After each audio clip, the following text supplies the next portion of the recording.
Alif bata sajim ha ho. Kepergian almarhumah Vanessa Angel bersama suami masih menjadi top berita di sosial media. Begitupun dengan Lesti dan Rizky Bilar yang mendapatkan kebahagiaan setelah mengetahui bagaimana bentuk dari sosok anaknya nanti. Berita keduanya terus dimuat di sosial media termasuk di televisi. Tapi sayang sekali, ada beberapa berita di televisi yang tidak baik untuk disiarkan. Hal ini berkaitan dengan Lesti dan Rizky Bilar yang diberitakan sebuah berita, akan tetapi malah mengundang haters untuk membuli mereka berdua. Dan begitu pun dengan berita tentang almarhumah Vanessa Angel bersama suaminya yang malah mengorek-ngorek masa lalu dari Vanessa Angel. Lalu bagaimana sudut pandang Adam Ilyasin mengenai hal tersebut? Mari kita simak bersama-sama.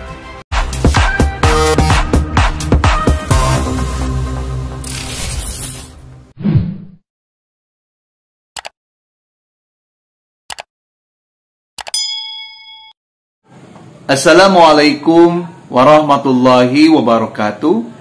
Sahabat netizen yang budiman, kembali lagi bersama saya Adam Ilyasin di Adam History. Pada kesempatan kali ini, saya akan membahas mengenai hal yang berhubungan antara Lesti Kejora dan Rizky Bilar serta meninggalnya Vanessa Angel dan suaminya. Oke, tentunya kita sama-sama terlebih dahulu akan mendoakan Vanessa Angel bersama suaminya yang telah berpulang ke rahmatullah. Kita doakan semoga mereka meninggal ada dalam keadaan husnul khotimah. Artinya ada dalam keadaan yang baik. Nah, mengapa saya akan membahas mengenai Lesti yang dihubungkan dengan Vanessa Angel? Karena memang pada saat ini banyak sekali beberapa media informasi yang menginformasikan terkait Leslar dan Vanessa Angel dan suaminya ini. Di mana memang kita di satu sisi mendapatkan kebahagiaan bahwa Lesti dan Rizky Bilar kini sedang ada dalam kebahagiaan melihat calon bayi dalam kandungannya sudah mulai terlihat bagaimana bentuk wajahnya dan sempat di-share juga di sosial media. Ini merupakan hasil dari USG 4D yang dilakukan oleh Lesti dan Rizky Bilar. Dan terlihat sekali bagaimana wajah imut dari bayinya Lesti dan Rizky Bilar ini. Tetapi di satu sisi lain lagi, kalau kita melihat berbagai informasi baik itu di TV ataupun di sosial media, kita akan sempat merenung juga bagaimana kesedihan yang dialami oleh keluarga besar dari Vanessa Angel dan suaminya. Nah, tetapi yang saya akan bahas ini adalah mengenai beberapa pemberitaan yang selalu saja membuat pemberitaan yang kurang baik. Ini ada beberapa berita berkenaan dengan Lesti dan Vanessa Angel yang menurut saya kurang baik. Yang pertama kita akan bahas berita tentang Lesti yang satu ini.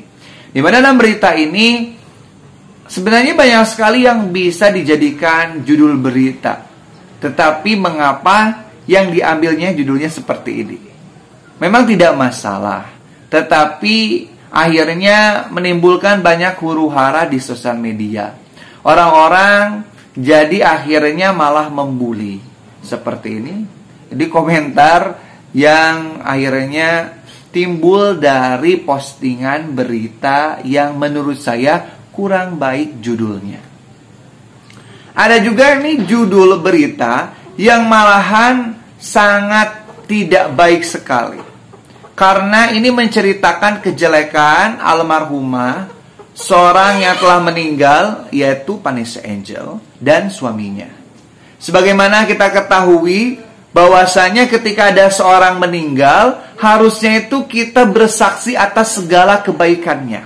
Harusnya kita itu menceritakan hal-hal yang baiknya.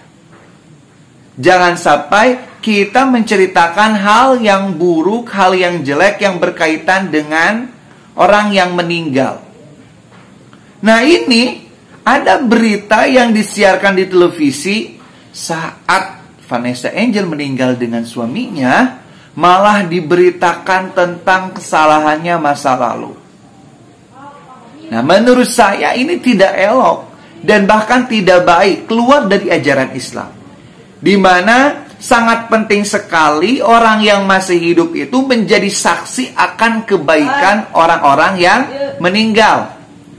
Jadi kalau kita ada orang yang meninggal, kita hendaknya bersaksi atas segala kebaikannya. Bagaimana ia itu bertingkah laku baik selama di alam dunia, bagaimana ia selalu beribadah, bagaimana ia selalu bersedekah, bagaimana ia selalu melakukan amal-amal baik. Nah, seharusnya ketika ada orang meninggal itu kita bersaksi atas segala kebaikannya. Bukan malah menceritakan keburukan orang yang sudah meninggal. Dikorek kesalahannya masa lalu. Padahal kita tidak mengetahui bagaimana perjalanan hidup seseorang. Mungkin saja orang yang sudah meninggal itu sebelum ia meninggal ia sudah tobat. Jadi tidak perlu ketika ada orang meninggal menceritakan kejelekannya. Karena Rasulullah SAW juga dulu pernah, di mana para sahabat itu sedang berkumpul dengan Rasulullah SAW. Tiba-tiba ada yang lewat rombongan jenazah, di mana para sahabat ketika rombongan jenazah itu lewat, para sahabat menceritakan tentang kebaikan dari jenazah tersebut. Tiba-tiba Rasulullah berkata, wajabat, ketika rombongan jenazah itu melewati para sahabat dengan Rasulullah, tiba-tiba para sahabat menceritakan tentang kebaikan jenazah tersebut. Lalu Rasulullah berkata, wajabat. Lalu datang lagi rombongan jenazah yang kedua. Lalu para sahabat menceritakan bagaimana kejelekan dari jenazah tersebut. Lalu tiba-tiba Rasulullah berkata, wajabat. Nah, para sahabat heran, mengapa Rasulullah ketika ada jenazah yang baik lalu diceritakan oleh para sahabat kebaikannya, Rasulullah berkata wajabat. Begitupun ketika rombongan jenazah kedua datang, para sahabat menceritakan kejelekannya, Rasul pun berkata wajabat. Nah, lalu para sahabat bertanya, Rasulullah, wajabat di sana apa? Maka Rasul menjelaskan, wajabat di sana adalah man asnaitum alaihi bi khairin falahul jannah. Orang ataupun jenazah yang tadi kalian puji kebaikannya, maka untuknya adalah surga. Sebaliknya, jenazah yang kalian ceritakan kejelekannya, maka untuknya adalah neraka. Artinya penting sekali bagaimana seorang yang meninggal itu diceritakan kebaikannya, bukan malah diceritakan keburukannya. Karena kalau kita melihat hadis tersebut, bagaimana Allah Subhanahu wa Ta'ala memperlakukan jenazah sesuai dengan saksi dari orang yang masih hidup. Jadi tidak perlulah kita umbar-umbar segala sesuatu yang berkaitan dengan aib seseorang setelah meninggal. Kejelekannya kita tutup rapat-rapat, kita tidak perlu mengetahui, kita tidak perlu mengumbar juga. Cukup simpan, kubur dalam-dalam. Adapun hal yang baik mari kita ceritakan untuk membantu orang yang meninggal agar mendapatkan kebaikan di sisi Allah Subhanahu wa Ta'ala. Mungkin itu yang bisa disampaikan di kesempatan kali ini. Semoga bermanfaat. Jangan lupa untuk bantu channel ini dengan cara like, share videonya, serta subscribe channel Adam History. Terima kasih. Billahi taufiq wal hidayah. Wal afu minkum. Wassalamualaikum warahmatullahi wabarakatuh.